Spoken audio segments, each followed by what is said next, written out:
Well, oddly enough, it looks like another Carnival cruise ship is losing its funnel. Kind of. Let's take a look.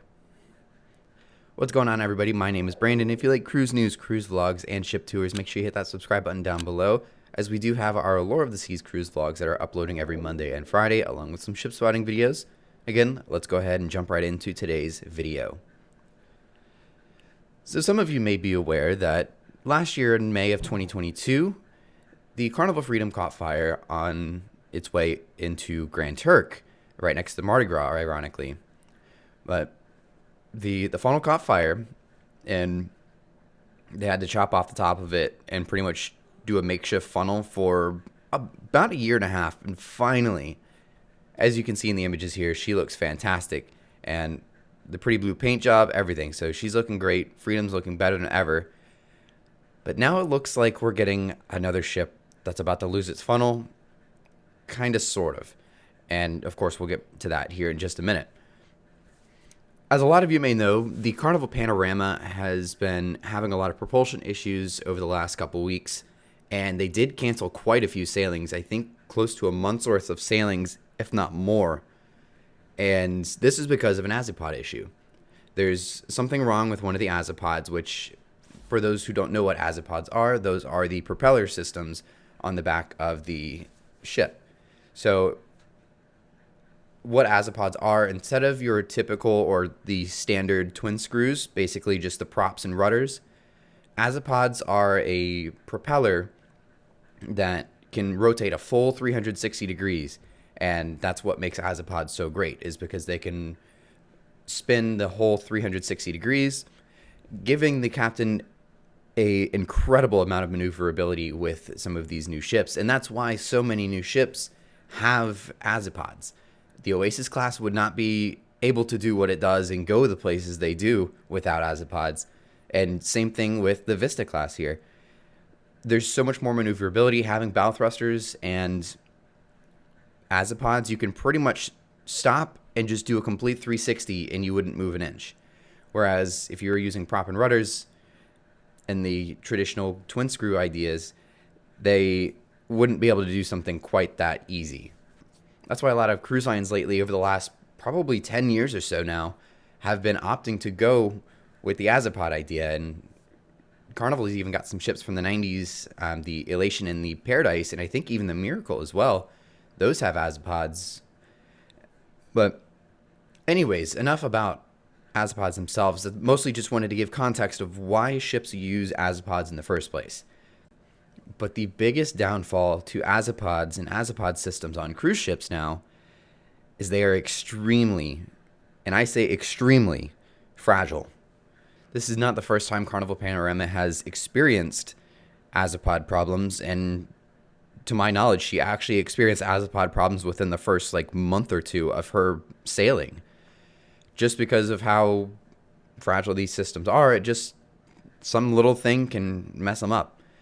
And it's not only pertaining to the Vista class, because I know for a fact that Vista has had azipod problems in the past, and same with Horizon, where if I remember correctly, back in 2018 when Horizon was brand new, she was sailing out of New York and she had an azipod problem, and whenever she was returning in, it did kind of lead to her hitting the dock a little bit there.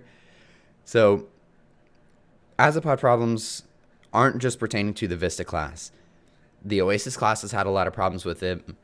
If you remember back to 2019, there was that big dry dock incident with Oasis where a crane fell on the ship and then caused the ship to collapse basically on the dry dock itself. And so it was no longer sitting on the blocks. It pretty much fell completely down, which of course they were able to get that uprighted, and they ended up having to pretty much limp it over to Spain to get completely redone. But the thing is, the Oasis class has had problems with azipods. I know Anthem of the Seas has had azipod problems. They're just very fragile systems. As amazing as they are, azipods can be pretty fragile, and I think cruise lines know that, but they're willing to accept that risk because of how great they are and how maneuverable it makes their ships. Again, the Oasis class wouldn't be able to do what it does and maneuver the way it does into certain ports without the use of azipods. And same goes for a lot of ships. I'm actually very, very surprised that the new MSC World Class has the original twin screw ideas. MSC is, I think, one of the only cruise lines that are not opting for azipods. So with the whole background on azipods now, into the news story, I guess, with Carnival Panorama is going to be losing its funnel temporarily. So with all the azipod problems that we just talked about, Panorama, again, has been experiencing azipod problems over the last few weeks, affecting her maximum speed to where she cannot make some of the ports that she normally would go to, like Cabo San Lucas, Mazatlan, and Puerto Vallarta. She can't reach all three of those stops in a 7-day sailing anymore because of her max speed being affected by these azipod issues.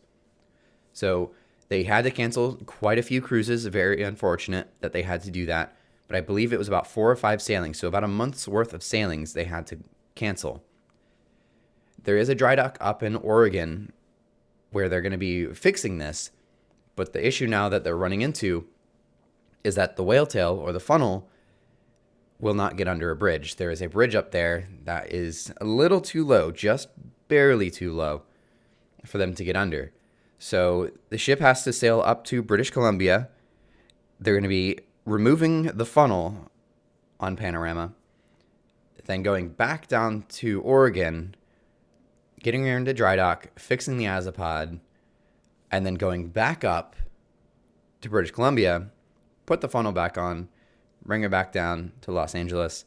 That's a lot of extra work and a lot of unnecessary work. It's very unfortunate that they have to do that because of the limited dry dock options that you have over on the West Coast.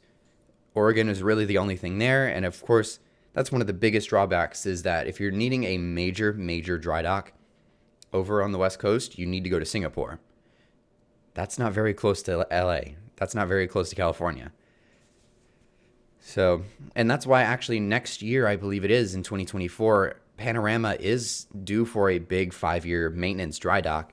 So she's actually doing a very long sailing, close to 40 days. I think it's around 35 to 38 days from Long Beach all the way down to Singapore. She's going to go into dry dock for several weeks in Singapore, get her huge refurb done, her big maintenance dry dock. While they got her out of service, it's very possible that they might go ahead and paint the Panorama. Who knows? I don't think they will.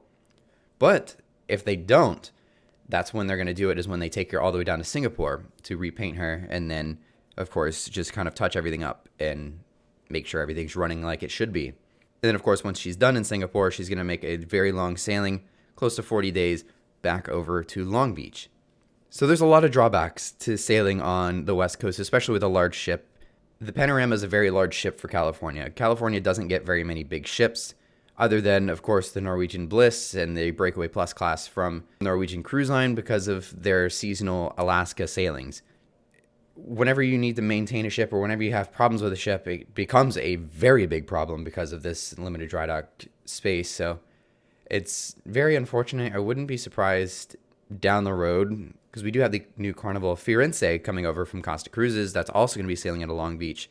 Again, this isn't the first time that Panorama's had problems. I wouldn't be surprised that down the road they maybe just pull one or both of them out of Long Beach, maybe in 2026. Again, I'm not hoping, this isn't confirmed or anything like that. This is me just kind of talking off the top of my head now. I wouldn't be surprised if they ever pull these ships out of Long Beach just because of how much of a hassle it is, just in case something were to happen. So that's really big news right now, is that Carnival Panorama will be having her funnel temporarily removed while this big dry dock and maintenance gets done on her azipods to get her back up and running as she should be.